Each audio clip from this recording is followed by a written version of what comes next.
Hello students. In the last program, you have read about the indigenous graphic designs and culture.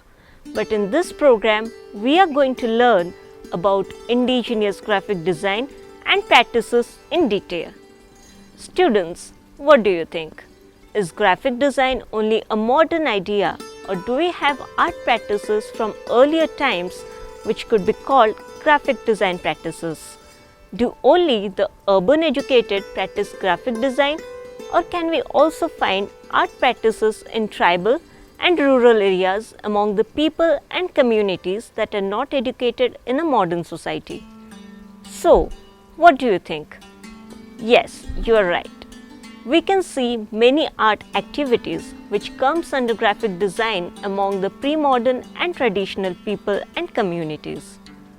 It ranges from drawings on thresholds to corners, walls, roofs and front yards of houses which all of you must have seen. Can you add some more to the list? Yes, we can.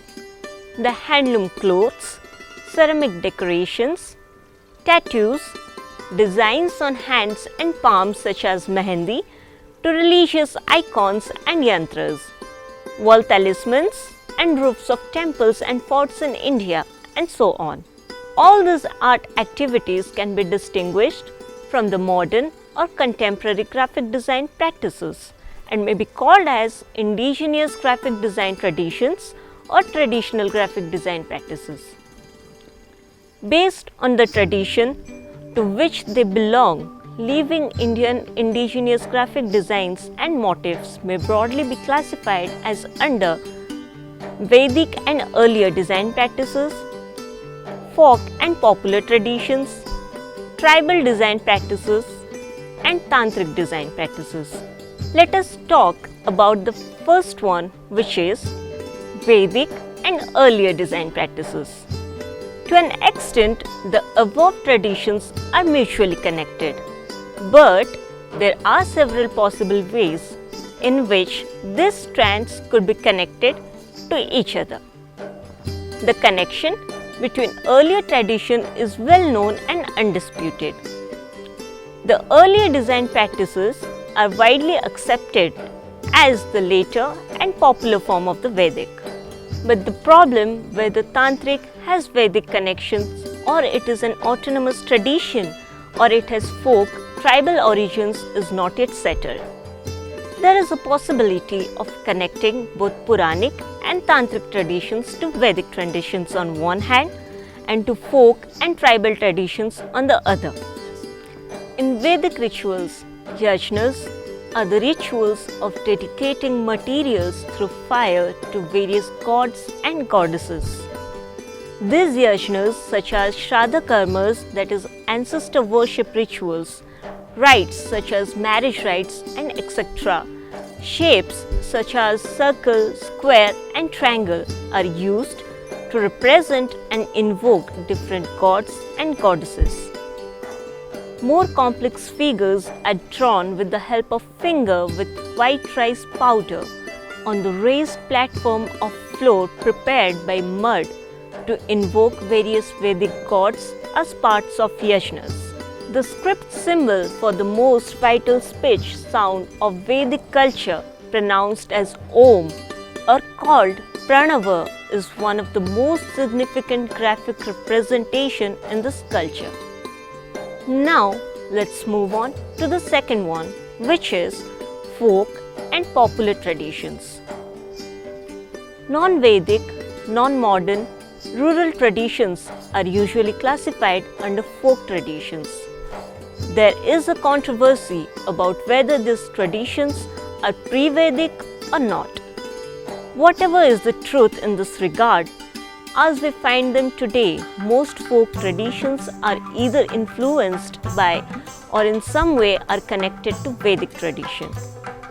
Let me tell you students that there is evidence of influencement of folk traditions on Vedic tradition or absorption of folk tradition into Vedic tradition. There is a great part of folk tradition that is continuing with little influence from Vedic tradition. Folk and Puranic traditions include popular cultural and artistic practices that may be religious or secular in nature. These practices, by and large, have evolved in the form of customs, profession, or artistic traditions. Some of such folk and Puranic design practices are discussed below. The first practice is threshold decorations.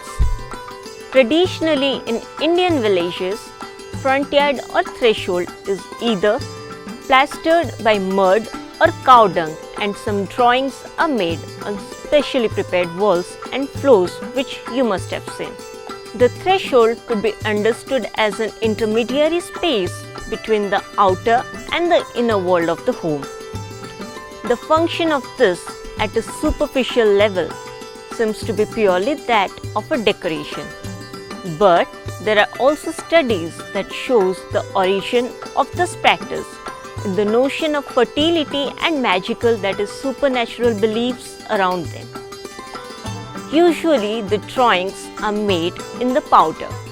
This powder appears to be white in color in most parts of India. In some parts, this white powder is powdered from a soft brittle white stone. But today, in most places, rice flour is being used for this purpose. Although they vary in name, material and part of the house they are made in from region to region, these are exclusively done by the women folk on the threshold of the house, according to the knowledge passed from the mother to the daughter. This gender exclusivity has given this design form a feminine identity, understood in a social setting where women were limited to a certain walk area of the threshold.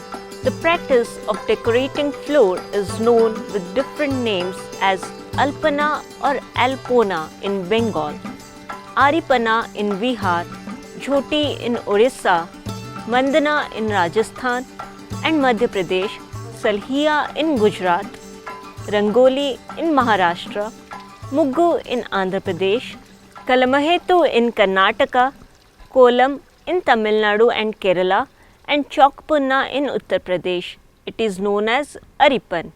In Kerala, the design's outlines are filled in with flowers, while in Orissa, Rajasthan and other parts of North India, the design is made from a mixture of rice flour and water and is applied with the fingers by a piece of cloth or a brush. While in North India, they are mostly done during the religious festivals or during vratas. In South India, the kolam is practiced daily. Now let us talk about Alpana, Alpona, Aripana, Rangoli, Jhoti in details. Alpana is made by women of the household during the days of festivities and religious functions in front of the households in Bengal. They are drawn on the grounds by means of a small piece of cloth wrapped round a finger, which is soaked in thin paste of grounded rice. These drawings are connected with certain rites performed exclusively by matrons, Nari Vrata, and virgins, Kumari Vrata, or by priests on behalf of women, that is Shastriya Vrata, are rites for the realization of special wishes and performed according to the rules transmitted from generation to generation, not confined to any religion, cult or special sector. As evident, these are done by people with rudimentary skill inputs. The forms could be understood as a kind of picture writing using simple forms and shapes, that is calligraphic simplification of objects. These forms are utilized to create designs or narratives of varying complexities as a testimonial of the desire and wishes through an alpana. In the Mithila region in Bihar, Aripana is done by Brahmana and Kayastha ladies closely associated to religious rituals. Using their fingers, they create graceful lace-like designs on mud floor of homes and courtyards. Color is added with the blood red vermilion powder in the form of dot-like patterns. The material like turmeric, rice and wet powder are used and is called aripan. Moving out from the domestic threshold drawings drawn by women, we look into another form of sand painting practiced in the temples of Kerala. This requires more accomplished skill and greater precision through traditionally prescribed and mandated at different hierarchical levels. Do you know what kolam is? Kolam is mainly done with the belief to bring wealth and prosperity into the household. The welcoming and inviting gesture of the kolam could be understood in a larger context, where the coarse rice material ingredient with which the kolam is done acts as a means to invite insects, birds and other small creatures to eat it, thus inviting other beings into one's home and everyday life as a tribute to harmonious coexistence. This becomes more ironic in today's world of fragmentary values and overall environmental degradation. On the other hand, the designs are also believed to sanctify the threshold and make the house auspicious, pure and protected from the inauspicious, impure and dangers of the outside world. The closed line symbolically prevents the evil spirit from entering the shapes and is therefore prevented the entry into the house. The structural basis of a column is the predetermined matrix of dots, that is pulleys, that acts as a simple structural unit on the basis of which the patterns are formed either by joining the dots or by looping around them to create the designs. Now let us see what kalamkari is. Kalamkari or kwalamkari is a type of hand-painted or block-printed cotton textile produced in parts of India for hanging on walls. The word is derived from the Persian words kalam, that is a pen, and kari, that is craftsmanship, meaning drawing with a pen. Kalamkari tradition is very old and flourished in Coromandel and the wealthy Golconda Sultanate of Hyderabad. In the Middle Age, it was traded to Persia. This art was patronized by the Mughals, particularly in Golconda. There are two distinctive styles of kalamkari design in India: the Srikalashashti style and Masulipatnam style. Both the styles are different in practice. The Masulipatnam style of kalamkari is influenced by Persian arts. The motifs used are trees, flowers and leaf designs are printed using blocks. The Srikalashashti style flourished around the temples with Hindu patronage, thus has an almost religious identity, wherein the pen is used for freehand drawing of the subject and filling in the colors is entirely done by hand. The themes and the deities are drawn from great epics like Ramayana, Mahabharata, Puranas and other mythological classics. In the execution of the designs in both the styles, only natural dyes are used. The cotton fabric gets its glossiness by immersing it for an hour in a mixture of myrobalan, that is resin, and cow milk.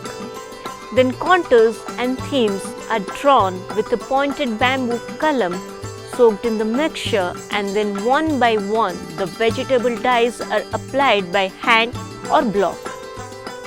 Students, do you know what ikat is? Ikat or ikat means to tie or to bind and describe both the process and the cloth itself. Ikat and the double ikat have cultures with long histories of production in Southeast Asia. Ikat is a process of weaving that used a resist dyeing technique similar to tie-dye on either the warp or weft before the threads are woven to create a pattern of design. When both the warp and the weft are tie-dyed before weaving, it is known as double ikat. Patola cloth, a double ikat from Gujarat, and Champali ikat from Andhra Pradesh are indigenous practices of textile designing in India.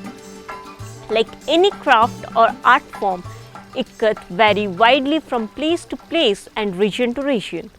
Designs may have symbolic of ritual meaning.